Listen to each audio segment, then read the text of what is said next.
ময়দানে নেই প্রচারে অনুব্রত। বীরভূমে দেওয়াল যুদ্ধেও এগিয়ে অনুব্রত। দেওয়ালে দেওয়ালে অনুব্রতর উপস্থিতি। দুই প্রতিপক্ষের দেওয়ালেই কেষ্ট কথা। তৃণমূলের দেওয়ালে তিহারে বসেই খেলা হবে, বিজেপির দেওয়ালে তিহার যাত্রায় কটাক্ষ।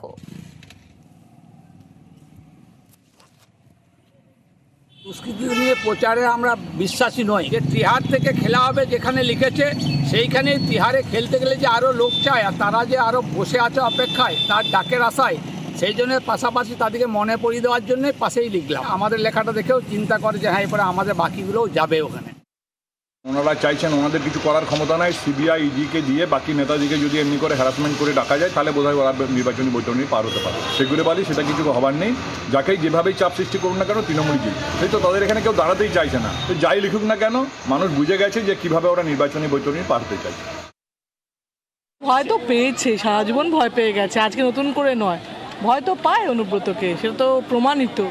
সেজন্য ওদের বিষয়ে ওরা কি লিখছে সেটার জন্য উত্তর দিয়ে লাভ নেই। খুব ভালো, আমার আগের থেকে ভালো হবে। কেন্দ্রীয় বাহিনীকে হুঁশিয়ারি প্রার্থীর। কেন্দ্রীয় বাহিনীর উদ্দেশ্যে কড়া হুঁশিয়ারি দিলেন বাঁকুড়া লোকসভা কেন্দ্রের তৃণমূল প্রার্থী অরূপ চক্রবর্তী। কেন্দ্রীয় বাহিনী গুলি চালালে ফল অন্যরকম হবে, হুঁশিয়ারি অরূপ চক্রবর্তীর। আইন শৃঙ্খলা নষ্ট করার কোনো পরিকল্পনা রয়েছে বলেই কি হুমকি? পাল্টা খোঁচা বিজেপি প্রার্থী সুভাষ সরকারের।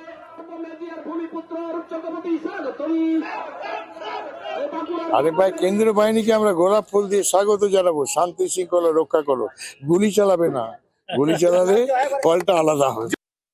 কেন্দ্রীয় বাহিনী যদি গুলি চালায়, গুলি চালাবে কেন? মানে আইন শৃঙ্খলা ঠিক থাকলেই গুলি চালানোর তো কথা নয়। তার মানে উনি কি হুমকি দিচ্ছেন যে আইন শৃঙ্খলা নষ্ট হতে পারে, বা তার কোনো প্ল্যানিং ওনার মধ্যে আছে যে পেটো তৈরি করছেন, বোমা তৈরি করার ব্যবস্থা করেছেন? যেমন বিভিন্ন সময় আমরা দেখেছি নির্বাচনে তৃণমূল যেমন করে।